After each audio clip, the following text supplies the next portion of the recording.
My name's Guy Kesteven. Been a professional biking kit tester for over 25 years. This is just a super quick check-in on these Roval Alpiniste wheels that I've been riding for a couple of seasons now. And in short, they're lovely. They're absolutely great. Such kind of safe.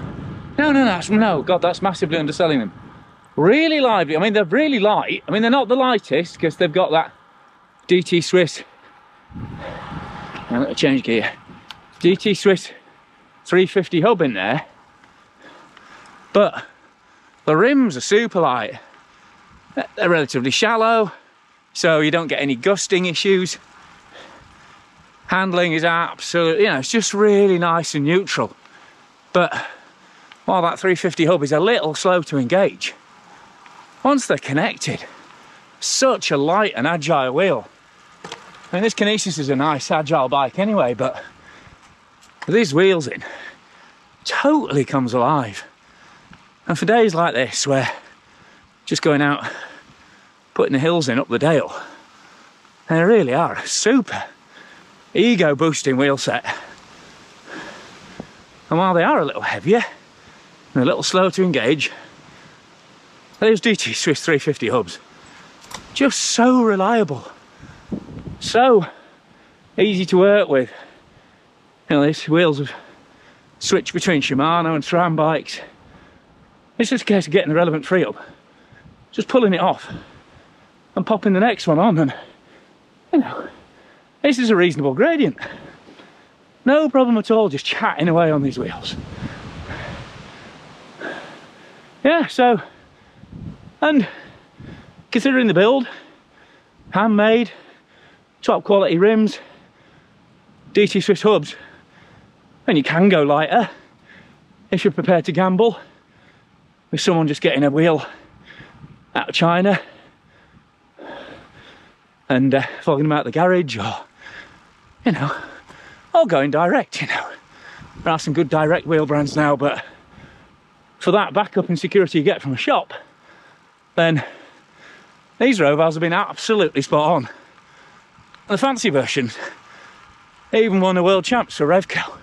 Revco? That's Revolting Cox, one of my favourite industrial punk bands. Remco. Don't think Alan Jurgensen's ever won a world championships. Or if it was, it certainly wasn't for cycling. And the big news, not just about these wheels, but about all specialised Roval wheels now, is that they're covered by what they call the It Happens warranty. So, if you break them while you're out riding, you crash them, you get crashed into, or you ding them in a pothole, they'll replace them or repair them for free.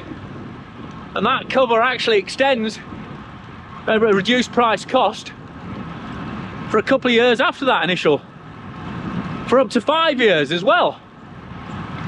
I think that's between 35% and 20% off.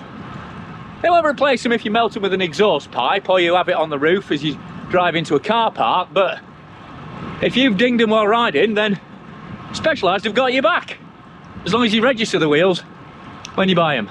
And I know there's been a bit of a palaver with Specialised road wheels, whether or not they were tubeless recently, but I can definitely confirm that these have been absolutely golden. No issues at all running these S-Works Rapid Air tyres. The only thing I would say is that these S-Works turbos, this new super fast rolling dual compound, it's definitely quick, but if it's cold and wet, that harder compound down the centre, you could call it T2, is definitely slippery. So they're okay if you get them over onto that T5 on the shoulders, but getting them there requires a fair old leap of faith, and we've had some slips and slides getting them there. And I know my mate Amy, who's running a similar set, has had similar issues, so alright for hot. I'll seem alright today anyway. relatively warm and wet, but not a winter tyre in the UK. Apart from that, this wheel set's been going absolutely for friend. But overall, massive thumbs up for these Alpiniste wheels. Just a really good daily driver in terms of durability, but also with a real pep and pop, particularly on climbs. You know, whenever the gradient relaxes, these are straight up the block, hunting some extra speed. Really good wheels if you're into being aggressive with your altitude gain.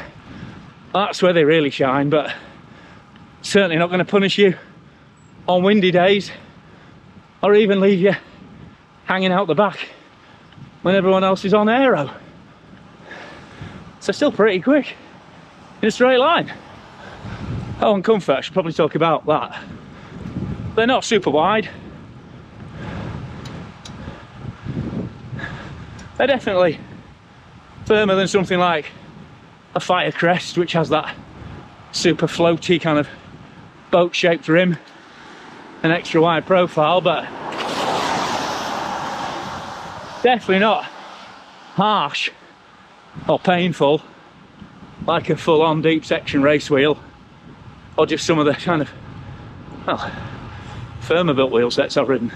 Just again, just a really good all-rounder for getting the miles in on, even on proper rough little single track back roads here in the Dales. So, I think that's it really. Long-term review. Big thumbs up for the Roval Alpiniste climbing, but also all-day compatible wheel set. So, massive thanks to Spesh for sending the wheels in. Thanks to all my usual channel sponsors. Alright mate, Giro Cycling, PTs, Ebtroco, Enduro bearings, Crud fenders. I've got the road version on at the moment, keeping my arse dry. And Top Nutrition, who got me out of bed this morning with a nice bottle of energy drink. And massive thanks, as always, to my Patreon subscribers for pledging on a monthly basis to keep the channel growing with a sustainable income. So if you really like what I'm doing, please consider joining me on Patreon. But for now, I've been Guy Kestevan, rapidly approaching its T-junction downhill with only the front brake on the Roval Alpiniste climbing wheels. I'm glad they're discs.